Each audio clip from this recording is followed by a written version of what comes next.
Welcome. In 2005, Jake Birkett formed Great Alien Games. 13 years later, he's more than 11 games under his belt, including casual hit Regency Solitaire and his latest game, Shadow Hand, for PC and Mac. Jake's not only got vast experience at every aspect of managing development, he understands the market, knows how to track everything, and has found a sustainable formula for success over time. He has a very natural and approachable style. To have you here today is fabulous, and welcome. Thanks very much, Simon. Glad to be here. I'll dive straight in, start maybe with a little bit of strategy. Your approach really demonstrates that you don't necessarily need a massive hit to be successful and make a good living from the games business. What are the key elements that make up your strategy that allow you to create a living out of small indie games? I think it's flexibility, because I have had to sort of change what I'm doing over the years and try different things out. I mean, you know as well as I, the game industry is very fast moving. That's one thing. And also, I've had to a certain extent, control my risks because I've got a family and so on. I haven't really, and I haven't had a large amount of money backing me up. So I've had to sort of take careful, make careful decisions as I've gone forward. So I haven't really sort of been able to sort of plow years into some kind of passion project with the hope that it will come out and be a huge hit. And unfortunately, what happens to many people who do that is it's not a success and then they're out of the business, right? So I've just sort of trod carefully, learned as I went along, made good contacts, been flexible in my approach, and sort of improved my approach to running a business and making games. There's many small sort of decisions along the way. So it's not really a sort of magic formula. It's just something that has worked out for me as I've gone along, Initially, how do you sort of choose the niche that you're going to work in? Do you have particular favorite niches, and do you research into them? The reason I for most of my sort of career, have made what are called casual games. Now, when people hear casual games these days, they think of phone games. But actually, back when I sort of started making games commercially, 2005, casual games meant downloadable games for PC and Mac. And there were specific types of games sold via casual distributors online. So you would tend to download a demo, play it for an hour, and if you liked it, then you would buy the game. So casual games are things like match 3 games, hidden object games, time management games, card games, puzzle games.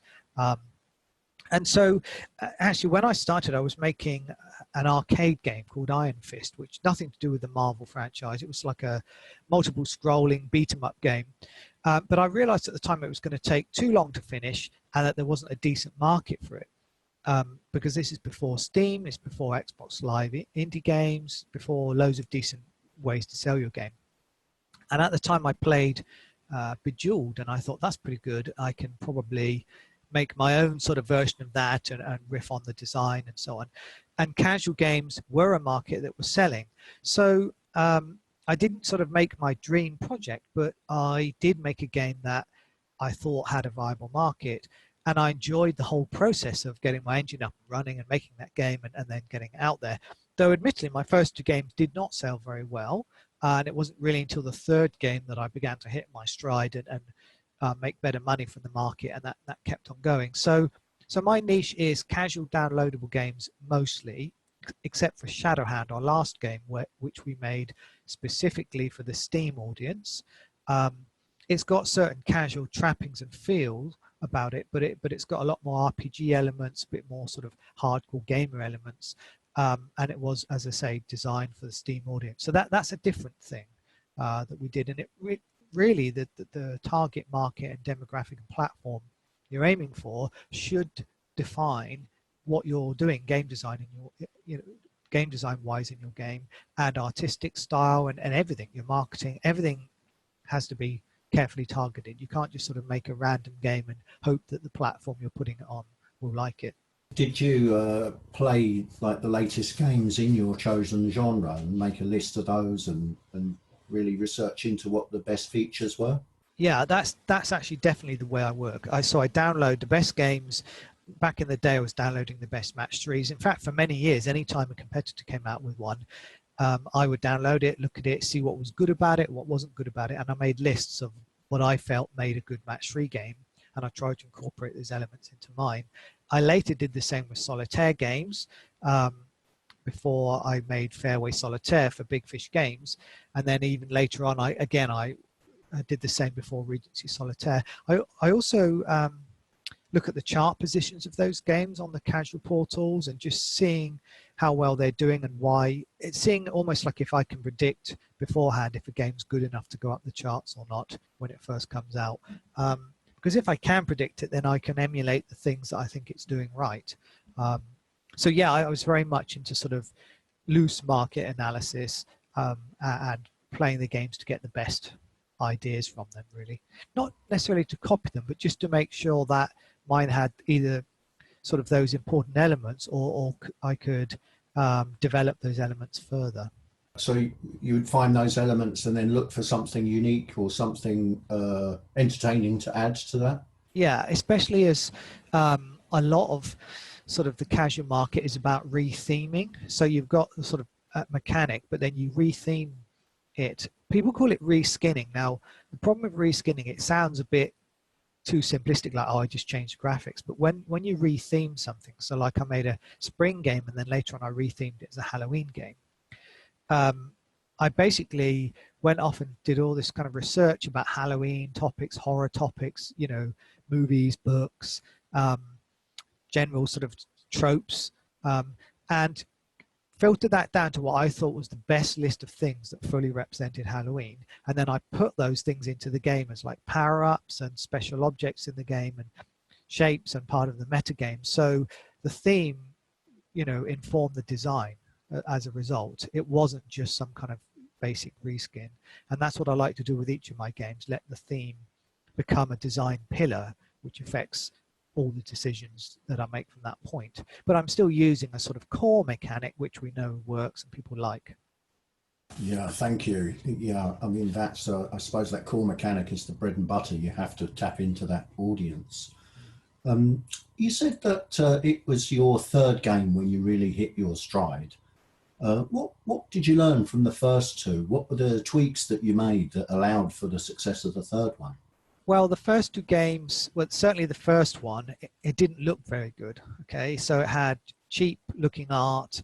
I mean, there was stock art in there, stock photographs and things, stock music. So the whole thing, I guess it lacked coherency. I actually think it plays well, and people still think it plays well because I think I nailed the kind of gameplay.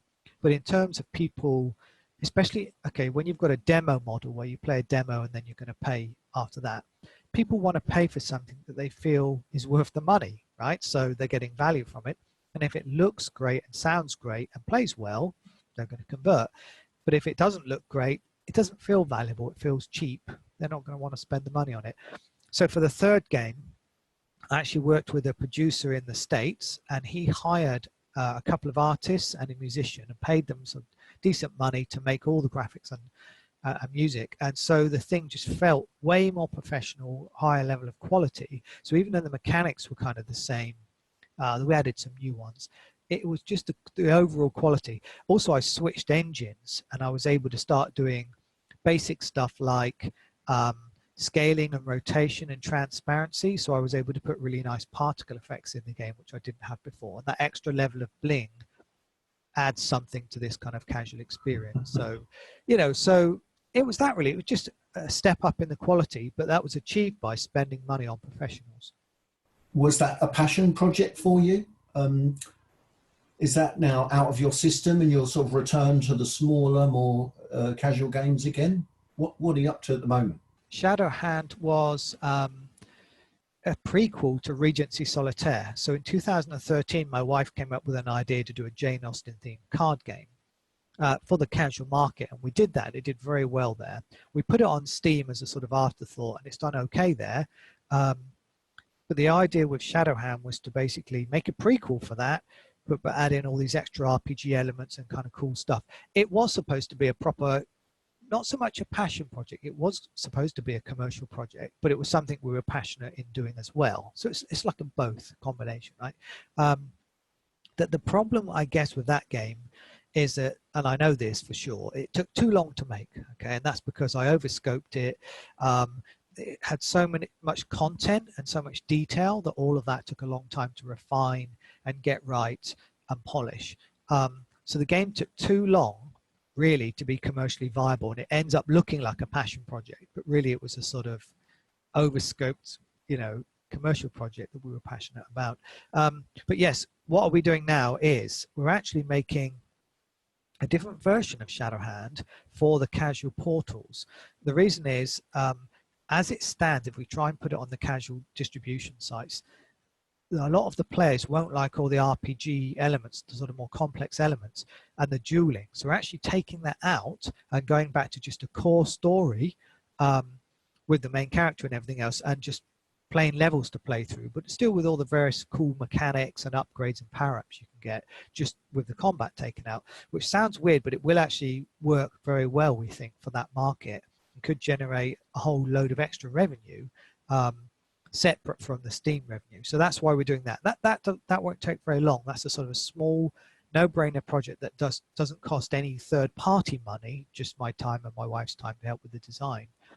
And then we've got this is sort of news, we've got a sequel lined up for Regency Solitaire. So Regency Solitaire 2. Oh, fantastic. There's enough fans out there, the original, that we want to do that. And it can be done a lot quicker because I don't need to code the whole engine again. We just need to put the new story in, the new metagame, obviously new art and stuff like that. But it's a lot quicker than coding all that from scratch, because I'm a big fan of reusing your engine where possible to make more games. So those are two things in the very near future, and I've got sort of other longer term plans. But yes, shorter games to get me back basically on track with making an income so that I can survive, because Shadowhand, great as we think it is done okay, but it just took too long, and I need to make shorter games and more money sooner.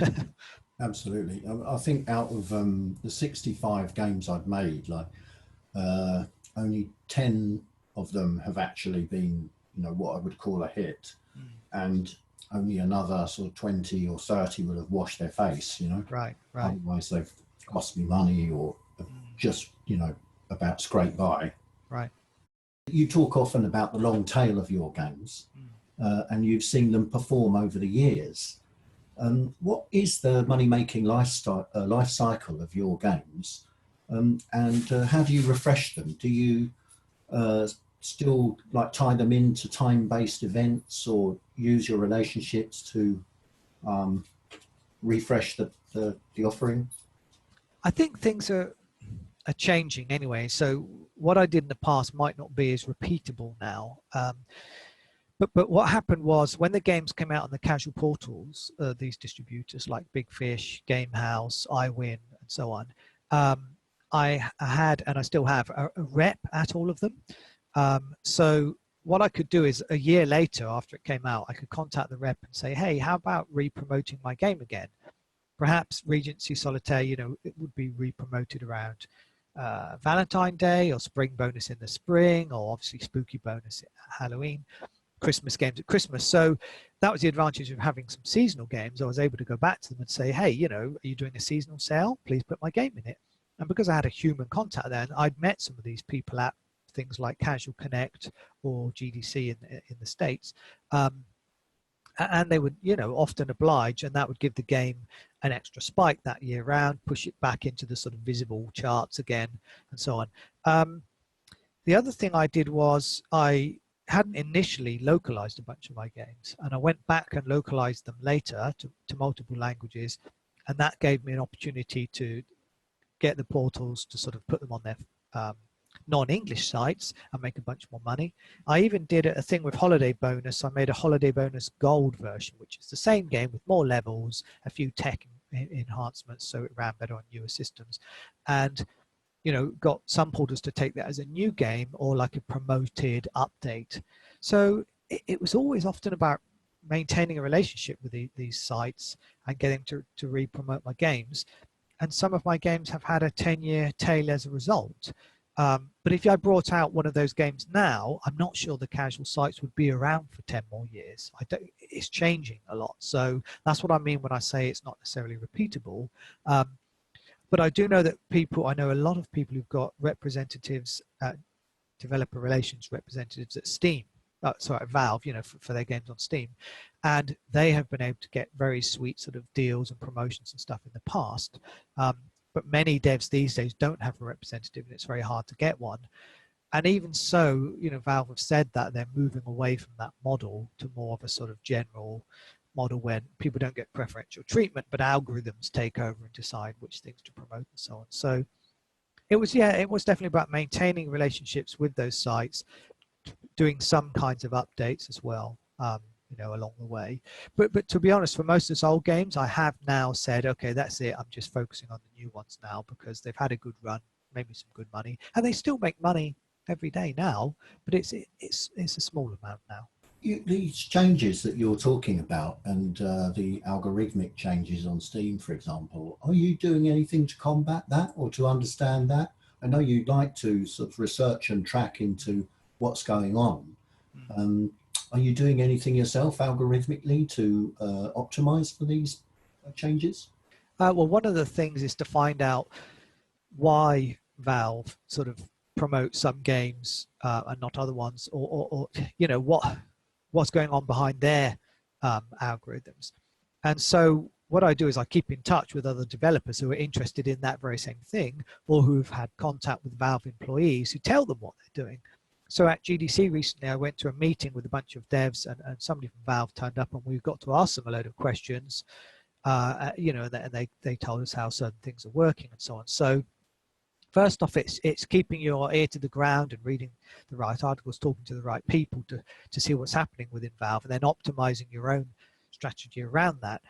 And definitely some of the things I found out recently are that, well, we sort of always know this anyway, that marketing is very powerful, but on Steam, you can put your game up with a coming soon page, and you should just do that as early as possible with a nice video and some text about the game, and keep promoting that page in order to get wish lists.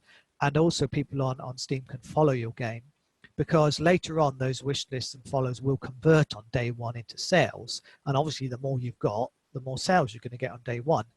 And if you get a large enough amount of sales on day one, you'll go into the sort of featured new and trending list, which is good because then you're on the front page. And if you get it even more, you can maybe get a panel at the top, which is right on the front of Steam. So pretty useful, and then that can lead to future promotions further down the line. But there's no guarantees of any of this stuff. You just have to have got a decent game that's got enough wish lists up front, and actually that's a lot. I mean, a Valve employee recently told me you should aim for 50,000, which is a huge amount of wish lists. It was more than we had for Shadowhand for sure. So yeah, that's it really. Keep my ear to the ground, figure things out. Ultimately, I've still got to try and make good games and still got to try and promote those games so that we have a solid launch. There are other strategies actually, like, it's a bit of a weird one, but I could sell the games direct on my own website first, but then my true fans would buy them there and not on Steam, thus deflating the launch, and they wouldn't leave reviews on Steam. And at the beginning, you want your true fans to leave positive reviews and help bolster the launch. That's if you're putting all your money into a Steam launch, but other people would maybe prefer to sell direct or via itch.io or other methods to try and break the monopoly the Valve has with Steam. But I don't think I'm big enough to sort of make a difference there at the moment. It would take all developers or a few huge developers to sort of make that change really. So I have to go with the flow, which is make my Steam launch as big as possible. Do you spend money on Steam yourself, marketing on games? Well, you had a publisher for Shadowhand, and they did definitely spend money. That's Positech Games. Cliff Harris is one of the few indies who advocates spending money on adverts. So, we did a site takeover on a particular site. He also spends money on Facebook ads, Reddit ads, I think, and a few other places, but he's got Facebook ads down pretty well. All of those were sort of to drive people to the site beforehand to get wish lists, and then on launch to keep traffic coming in. And yeah, so that's all he's spent money on so far. He hasn't spent money on paying streamers, which is a thing that some streamers do, or anything dodgy like, you know, buying fake reviews or something like that, you know. Oh, goodness. You know, all that sort of stuff. So we haven't done anything like that. But so I haven't personally spent the money, but the publisher has, in a sense. Oh, and we went to shows. You know, we did several shows in the UK, EGX and Resd and PC Gamer Weekender, in order to meet press and also get feedback from players about the game to improve the game. I mean, you've been writing about launching games on Steam recently on Gamer Sutra. What are the key findings from the research that you've done? So wish lists, if you have wish lists before you launch, each one ends up, you end up with about 0.5 sales per wish list in the first week. Okay, so they don't all come from the wish list. So you might have 10,000 wish lists and they convert at 20%, say. So you get 2,000 sales from wish lists, but also just generally at launch, you'll get a whole load of organic sales come in, and they might be another 4,000. So you might end up with 5,000 or 6,000 sales. So wish lists correlate loosely, you know, at about 0.5. So you can say if my game's only got 100 wish lists before launch, it's not going to do very well. But that's indicative of your marketing ability as well as anything, really. So that was one thing. Then your first week of sales, if you multiply that by about 4.5, 5, that will end up being your first year of sales. Okay, now the range was more like 2 times to 10 times, but that's really useful because if you've just launched your game and it's made $10,000 in the first week, you can say, well, it's probably going to make about 50,000 in the first year. Worst case 20,000, best case 100,000. That's not a lot of money if you're making a game. You know, you spend a year on it, especially if you've got a team. But you can then use that to budget, you know, or look at your cash flow basically for the forthcoming year, rather than being in some sort of illusion that, well, it only did 10,000 the first week, but surely it's going to do 52 times that in a year. You know, that's not going to happen. It's going to be more like 5 with regular sales and so on. And then another piece of information I found out was to do with, there used to be a site called Steam Spy, well, it's still there, where you could look up games on Steam, and they had scraped the players' data to see, okay, this game has got 10,000 owners, and from that you could roughly calculate the revenue the game had made. But Valve changed their privacy policy recently, and they've hid all the sort of player games by default, so Steam Spy hasn't been able to show that information. So I went back to an older method, which was looking at the number of reviews and multiplying them by something to work out how many units were sold. And it turns out, from all this data I collected, it's about times 64. So if a game's got 100 reviews, it's got, what, 6,400 unit sales. Now that number can vary. It can be as low as times 30. And that happens for sort of story adventure-y games that are quite short, that players play and feel connected to and leave a review. And for more sort of sim or roguelike games or RPGs, it's more like 100 times or over. But it still gives you a ballpark. And that's often all you really need to know. If you look at a game and it's got 10 reviews, you know that, unfortunately, it's not done great. But if it's got 1,000, well, they're doing pretty well. You can use that to approximate units sold and revenue. Though, you know, that's only maximum revenue, because you've got things like discounts would reduce that revenue. So those are some key things I found out recently, but it's all about Steam because that's the kind of market I'm interested in. And it's to help developers be realistic about what they can expect. So they don't have these sort of grand hopes of spending 3 years on a game, you know, releasing it and making millions, because that's the sort of success story you hear about, but it isn't the reality for most devs. And I'm very worried about people betting their sort of savings or house or sanity on a game and having it fail. So that was the reason behind me doing all this stuff. Yeah, thank you. I got the opportunity to read some of it earlier, and it's fascinating. And that's all up there on Gamer Sutra if people would like to find it. Or my blog, if I can say that as well. So that's grayaliengames.com/blog. It's on there. Do you use other sites to drive traffic to Steam? Do you market at other places? Do you try and build a community from elsewhere? Right, that's a good point. Yeah, I mean, we do have a Facebook page for each game and one for the company as a whole. So we can post news on there, drive people to Steam, or let them know if there's a sale. I mean, I think that's fairly standard amongst developers, but not everyone does it. Because many of our games are casual games, those users are more likely to be on Facebook, by the way, than users of other genres. So that's also works in our advantage. Obviously, I have a Twitter presence as well. It's not giant, but it's enough that um, when I mention about new titles or things like that that are going on, enough people will retweet it and help me out. Often fellow developers. You're often wondering if the only people buying your games are other developers who see, you know, you tweeting about stuff. But I'm sure a certain percentage of my sales are other developers. But Twitter, obviously, we can drive things there. Some people use a lot of, you know, do a lot of stuff on Reddit and are active there, but I can't say that's something I've got into doing. We tried stuff like Instagram and Tumblr and stuff like that, but I don't think we got much traction, but we didn't put a lot of energy into it. I have also made dev blogs, sorry, not just blogs, which are on my own site, but video logs, which I put on YouTube, and certain people would follow those and follow the progress of the game. I haven't been streaming yet using Twitch, but that's something which obviously some devs do and can build a community on. So various places. Also within the casual market, there are a couple of casual forums, and these are players who go there to discuss games sold on Big Fish or whatever, so games like mine. And I would sometimes drop in on those and have conversations with people and let them know about my new game. And some of those would ultimately, you know, buy the game and help support me. I mean, that's sort of fairly small fry though, compared to sort of, you're only going to get tens of users, I guess, but it's quite nice to get their feedback on what they like and don't like about games, because they're kind of power users, you know. So I do a variety of things.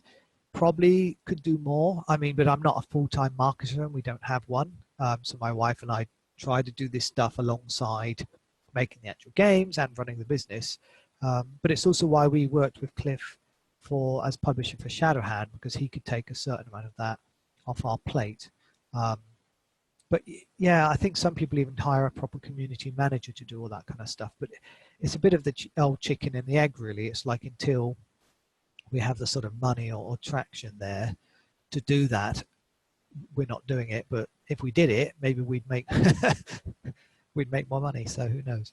The version of Shadowhand that you're making now, the more casual version, will you still be able to tempt people like Big Fish into giving you an advance for that, or are those days gone? That's a good question. Well, Big Fish, I don't think they ever gave advances as far as I know, but I did get a couple of advances from some other sites actually. But those days might be gone from what I've heard talking to other casual devs, because one of the things is I haven't released a casual game since 2015. Okay, so one of the things I did at the beginning of this year was hit up all my old friends who are still making casual games and said, what's the state of the market? And I asked them, are your games still selling? Have you noticed a decline in the last couple of years, and could you put a number on that? You know, are the contacts still present? You know, is there anything else I should know, like delays launching? Because some sites have reported to have up to 6 months delay. So imagine you made your game, gave it to them, wow, and then had to wait 6 months for them to ship it, and then another 2 months to receive the revenue. Whoa. That could seriously put a crimp in your cash flow. So yeah, I mean, but finding out how the market was going from my friends was very valuable. And I was able to sort of say with Regency Solitaire 2, this plan we've got, okay, let's say only a quarter of the customers buy it, you know, as before, can we still be successful with that game? And the answer is yes, if we spend a quarter of the amount of time making it. It will be the same success as the original game, you know, so it was good, but I ran proper numbers on all of that stuff. You know, I ran a spreadsheet, I looked at the cost, the amount of time to make it, potential revenue, just decide, okay, it's viable. Worst case, it's kind of viable. Best case, it's actually pretty good. So that's why we're going ahead. Yeah, great. And, you know, it's a market that you know well and a customer base that you know well. How do you fund your games now? Will Cliff be funding your next game, or would you? How are you going about it? I funded games in a whole different ways over the years. I've actually applied for a thing called the UK Games Fund, which is a grant. That's actually for a third game I haven't mentioned yet, but I'll only mention that if we get the grant and it goes ahead. Thank you. We received a grant before, which we used for Regency Solitaire. That was from Creative England. Yeah, Positech Games did fund the art, sound for Shadowhand and some marketing and some of the development costs, but some of it came from us, just from residual revenue from our existing games, and we even borrowed a bit of money to get that game finished. So yeah, as for the new games, well, Shadowhand Solitaire, the sort of casual version, isn't going to cost any money to make, just time, and we've got enough residual money we can sort of coast through that.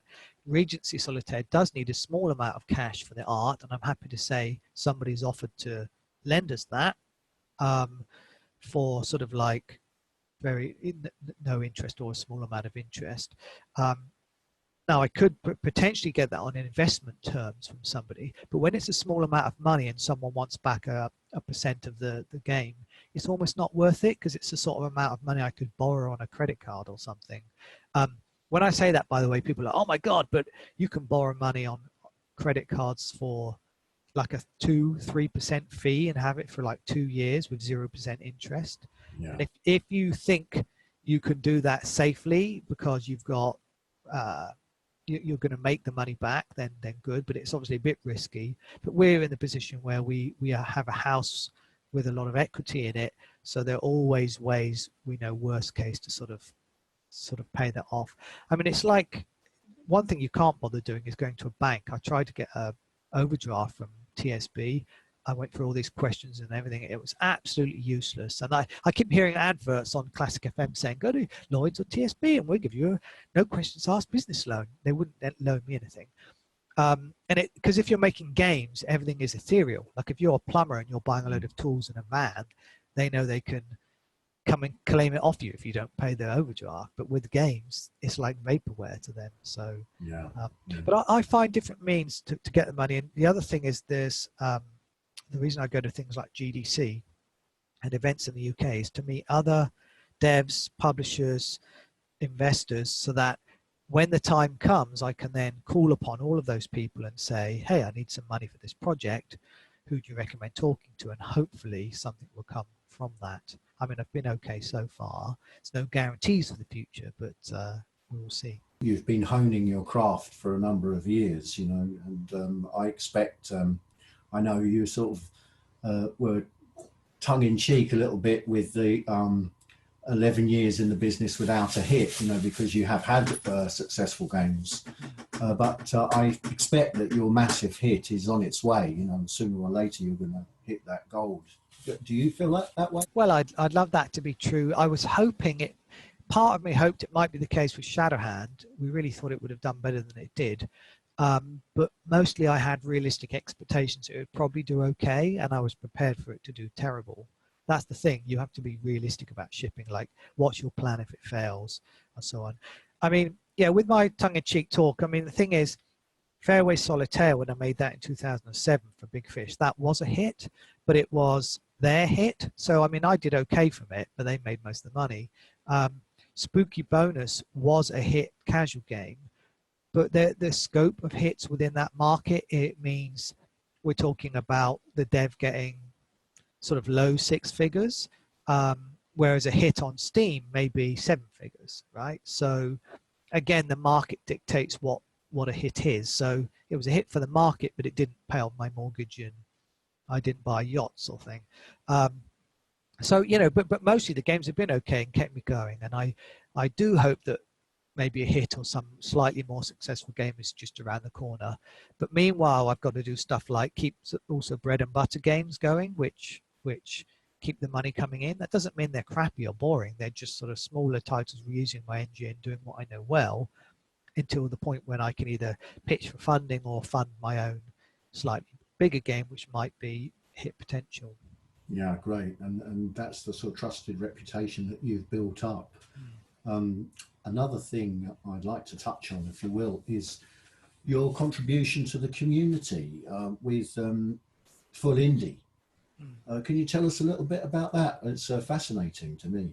This started actually back in 2006 or 7, I think, where I was on a forum called the Indie Gamer Forum, it's, indiegamer.com, and there was a bunch of devs there in the UK, and we said, let's have a meetup. And we all met. We all drove to Birmingham, okay, and we met up and had dinner and chatted. And this was the first time I'd ever met another game developer, right? I'm not kidding, because I live in Dorset in the southwest. It's in the middle of nowhere. And this was the first time I'd met other devs who were indies, and we shared stories, war stories, and it was amazing to just be able to talk to someone who knew exactly what you were doing. Because none of my friends around here where I live really know what my work is like. But what was amazing at the time was there was only about 8 or 10 of us. That was it. The whole of the UK turned up for this indie meetup, and that was all there was. And then we did one the year after, and there was about 10. And now, of course, you've got indie meetups every month, every week, every town has got them. They're all over the place.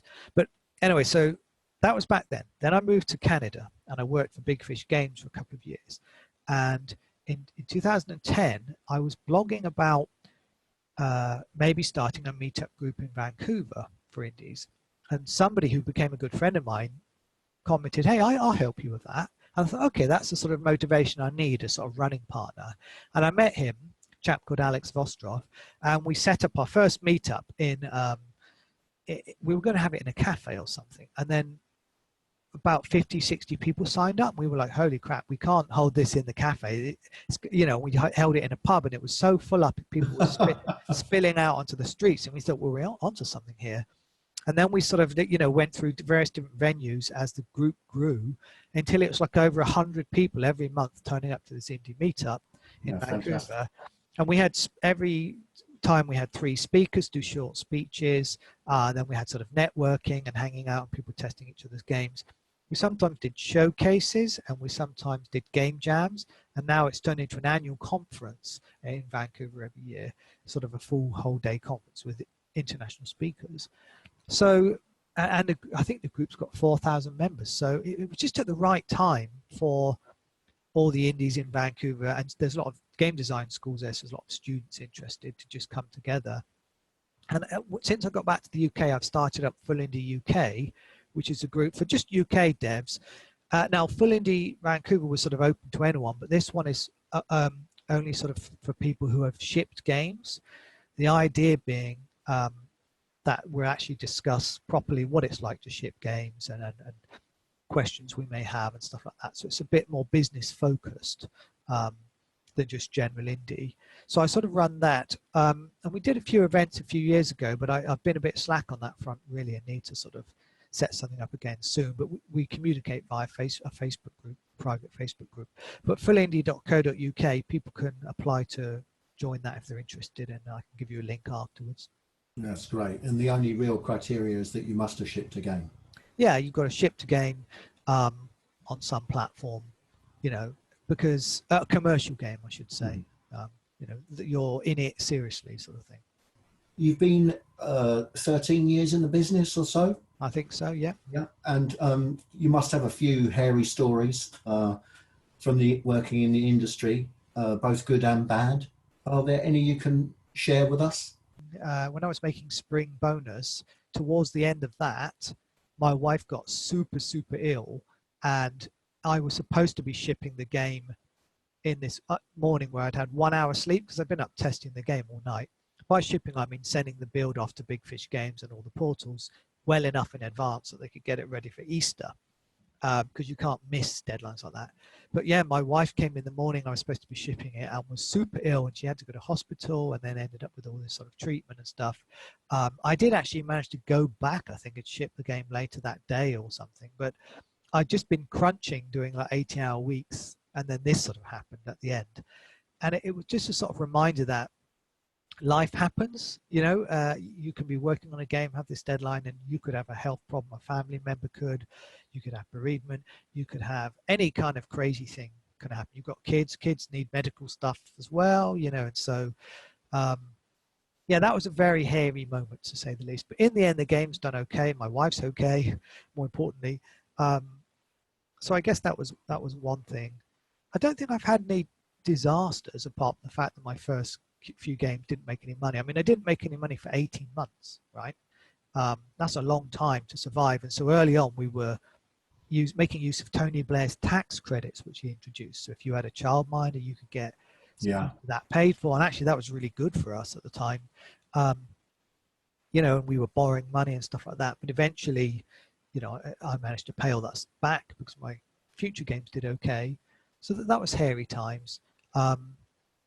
What did you ask for? Fun times as well? Yeah. And the good stories too. Well, I've had loads of them. I mean, it's just the indie community is what's so awesome, really. Basically, being able to meet other indies and just talk about what's going on, meeting people at conferences as well. Like that's why I like going to GDC. I've been 8 times now, and every time you go, you meet the same people again, but they introduce you to new people.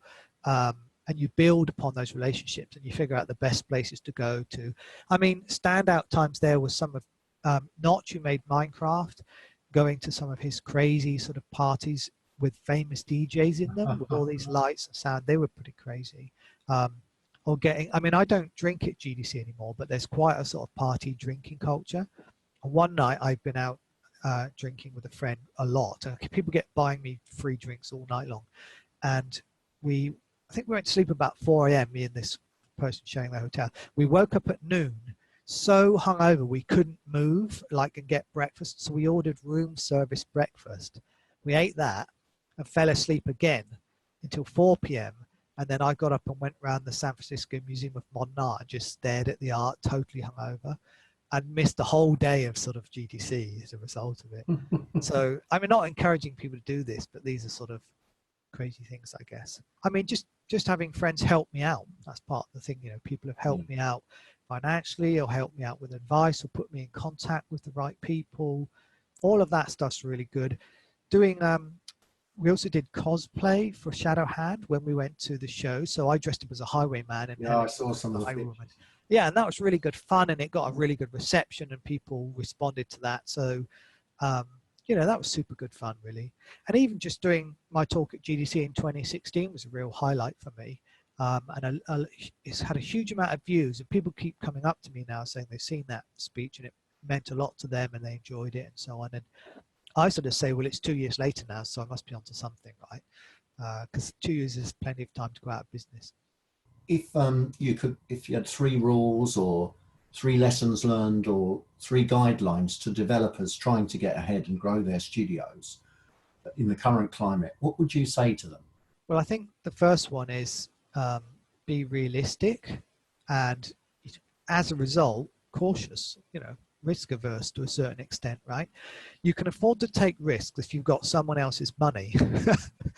But if it's your own money, you've got to be very careful how you spend it and you shouldn't spend. So as a result, you shouldn't spend too long making your game. I made a blog post about that recently. Do not spend years and years making a game. And yeah, don't spend crazy money. So that also means maybe don't have a giant team.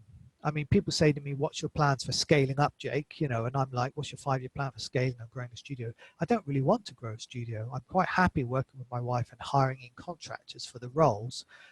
So that I don't have a giant burn rate of a studio, which I know I've got friends that are doing that successfully, but you know, I've seen that fail more often than not. Like people making mobile teams, you know, with 6-10 people for spending a year on a mobile game. And it's like, whoa, just the market isn't going to support that. So yeah, number one is really be realistic. So that means research things, figure everything out you can about the market, so you know what you're getting into and what your expectations are revenue-wise. And that's linked into, I guess, number 2, which is make a small game. If it's your first game, make a small game. Figure out how to finish a game, how to ship a game, and what happens. Because it probably won't make much money and you'll have to take stock and improve from that and then try again. And it might take multiple attempts before you actually hit your stride. So, is that a tip? Number 2 is basically make small games, right? At first, and maybe forever, in fact. You know, I think it's really risky spending 2 or 3 years on a long game these days when the market's changing and the platforms are changing and the zeitgeist is changing as well. You might try and make a popular genre now 3 years later, it's old hat, and everyone's made one of those. Yeah, there's a lot of conversation at the moment about LiveOps, you know, and games as a service, where you have a living game where you keep the attention and you grab new players by keeping the thing moving, you know, like in real time. Are you looking at that yourself? Well, I do know that that's worked very well for Cliff Harris again with his production line game, which is in early access. And I do know some people that have had that sort of level of success. So it is interesting, but to do that, you've got to make a game of a specific type. So I've previously made sort of linear story-based games that you play from A to B, and you can't really put that on early access because there's not enough of it to play, if you see what I mean. But it works really well for simulation games or roguelike games that you play over and over. So if I was to approach to early access and do an early access game, I would have to choose my genre very carefully and build it a small minimum viable product, and then expand upon that over time. It's definitely something I am actually considering for future games, but they'd be quite different from my current games. And obviously there wouldn't be casual games either, because the casual game market is based on demo and full game, and those games are supposed to only be 3, 4, 5 hours long, so they complete them like reading a book and then buy another game, you see. Yeah. So I think those were, I don't know if I gave you 3 tips, but anyway, they were the most important ones, I think, really, which is be realistic and make games small, and just try to learn how to run a business. I mean, that may seem obvious to some people, but a lot of indies are good at making games and they haven't really thought about the business side. So, I've set up a company, I have an accountant, I've had an accountant since 2002, and I keep track of my own sort of income and outgoings and all that sort of stuff. And I run a proper business, and I make use of tax breaks. I claim VAT back on things. So I do all this kind of sort of boring businessy stuff. But guess what? It keeps me in business because I'm very focused on that. And I'm making use of the video game tax reliefs, which if you're UK based, you absolutely should look that up. Because if you pay yourself money or pay contractors money, you can get back 20% of what you've paid as tax relief, which is vast. I mean, that's really significant on your bottom line. So yeah, that's one of the best things that the UK government have done to support the games business. Yeah, really. It's brilliant. Very fortunate for us because it came about at the same time we were making Regency Solitaire, which is a culturally English game, and it was funny that it came about then. So we fitted straight in. If you had your time again, what would you do differently? Oh man, I ponder this a lot actually. Maybe a lot of people do. This is tricky, but basically, okay, so I started making casual games because at the time I didn't believe my arcade game that I was making, my platform game, had enough of a market, and I think that was the right choice for the time. But what happened is I got, I guess, stuck in a rut making casual games when they were doing pretty well, when some of my friends had started to make games suitable for Steam, and some of those people did very, very well indeed. Now that's due to their skills, the game, and so on, but it's also, and luck as well, but it's also due to the market conditions. This was at a time where Steam was a closed walled garden, and if your game came out on there, it had the potential to do pretty well, but better than if you release a game now, is my theory. Some people disagree with that, but others call it the indie apocalypse, but basically my biggest regret is, should I have around 2008, 9, 10, maybe a bit later, tried somehow to get out of casual games and over to sort of more mainstream games where my friends were doing that? The problem is I didn't have the finances to do that at the time. I've never had much of a runway due to having a family, and I haven't built up a huge amount of cash. So it was really hard for me to be able to do that. But maybe if I'd put my mind to it, I could have found that money or capability somehow and given it a shot. And then maybe I'd be in a different position now. So I guess that's my reflective thing. But ultimately, I'm still happy with what I've done, my life, that I've seen my kids over all these years. I've spent a lot of nice time with my wife. I've made good games. I've met loads of friends. I've enjoyed what I've done. I enjoy the challenges of making games and running a business. So I don't have any deep regrets. just, I wonder what would have happened if I did this. Well, thank you so much. I mean, I really appreciate everything you've done and the time you've taken to be with us today. Thank you. No worries, Simon. Thanks for inviting me on.